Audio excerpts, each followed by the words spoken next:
Assalamualaikum warahmatullahi wabarakatuh. Perkenalkan, nama saya Rahma Nabila Putri dengan NPM 124070002. Saya dari Prodi Pendidikan Matematika, Fakultas Pendidikan dan Sains, Universitas Swadaya Gunung Jati. Di video ini saya akan mempresentasikan bagaimana materi elips. Yang pertama ada pengertian elips. Elips adalah himpunan semua titik yang jumlah jaraknya terhadap dua titik tertentu besarnya tetap. Dari definisi tersebut, kita dapat melukis elips dan mendapatkan titik demi titiknya sebagai berikut. Jadi ini bisa dihitung menjadi 2A. Keterangannya, tetapkan titik F1, F2 dan panjang 2A lebih dari F1, F2. Yang kedua, hubungkan F1 dan F2.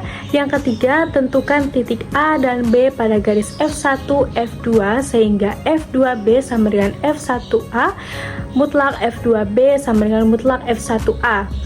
Titik-titik TI diperoleh sebagai berikut: setengah dalam kurung 2A dikurangi mutlak F1 dan F2. Selanjutnya ada persamaan-persamaan. Yang pertama ada persamaan elips. Tempat kedudukan titik-titik dengan jumlah jarak kedua titik tetap fokus adalah konstan. Persamaan pusat elips dapat ditulis sebagai berikut, yaitu x kuadrat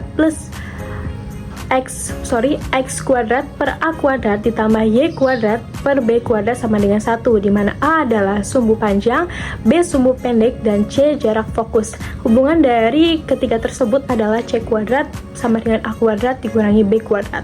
Selanjutnya persamaan yang kedua adalah persamaan elips dengan pusat alfa dan beta, yaitu x dikurangi alfa kuadrat per a kuadrat ditambah x dikurangi beta kuadrat plus b kuadrat sama dengan 1. Persamaan garis singgung pada elips yang berpusat pada alfa dan beta dengan gradien m itu dapat ditulis menjadi y dikurangi beta sama dengan m dikali x min a kurang lebih akar dari a kuadrat dikali m kuadrat ditambah b kuadrat.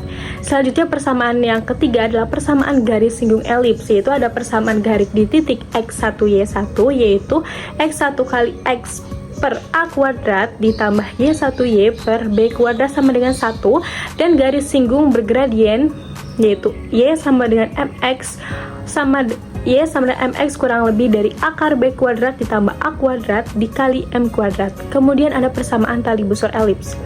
Misalkan persamaan elipsnya x kuadrat per a kuadrat ditambah y kuadrat per b kuadrat sama dengan 1, dan titik-titik A1 yaitu x aksen, y aksen merupakan titik-titik singgung dari garis-garis singgung elips yang melalui titik-titik T yaitu x, y di luar elips. Persamaan garis singgung di A1 adalah x kali x per a kuadrat ditambah y kali y per b kuadrat sama dengan 1. Karena T pada garis singgung, maka x kali x per a kuadrat ditambah y kali y per b kuadrat sama dengan 1. Itu termasuk ke dalam persamaan 1.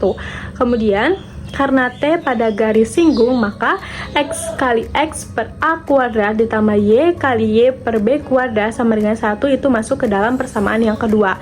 Nah, dari 1 dan 2 kita dapat menyimpulkan bahwa titik-titik A1 dan A2 terletak pada garis yang dengan persamaan x1 kali x per A2 a kuadrat ditambah y1 kali y per b kuadrat sama dengan 1.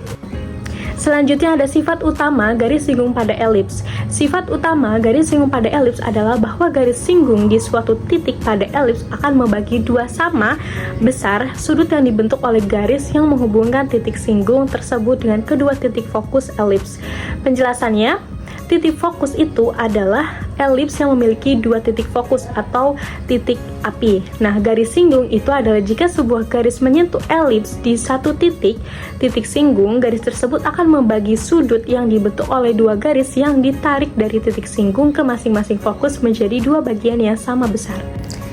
Selanjutnya ada dalil dari Apollonius. Dalil 1 yaitu adalah jumlah kuadrat dari dua garis tengah sekawan sama dengan jumlah kuadrat sumbu-sumbunya. Nah, ini bisa dilihat di gambar 3.6.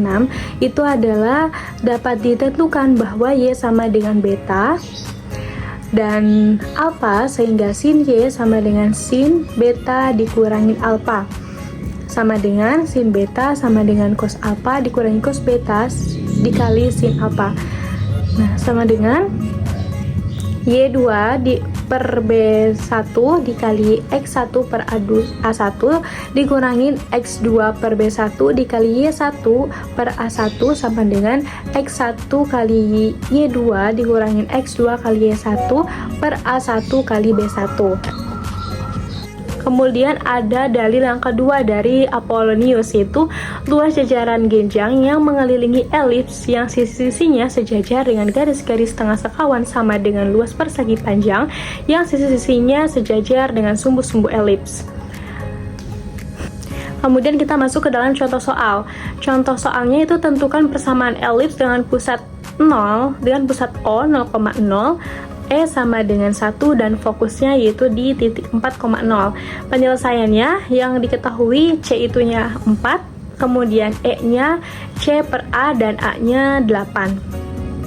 Kemudian B sama dengan B kuadrat sama dengan A kuadrat dikurangi C kuadrat sama dengan, kita masukkan ke dalam rumus tersebut, yaitu 64 dikurangi 16 sama dengan 48 sehingga mendapatkan hasil B sama dengan 4 akar 3.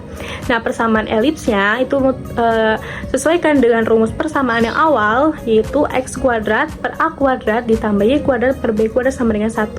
Jadi hasilnya X kuadrat plus per 64 ditambah Y kuadrat per 48 sama dengan 1. Mungkin cukup sekian materi dari saya. Semoga materi yang saya sampaikan dapat bermanfaat bagi kita semua. Wassalamualaikum warahmatullahi wabarakatuh.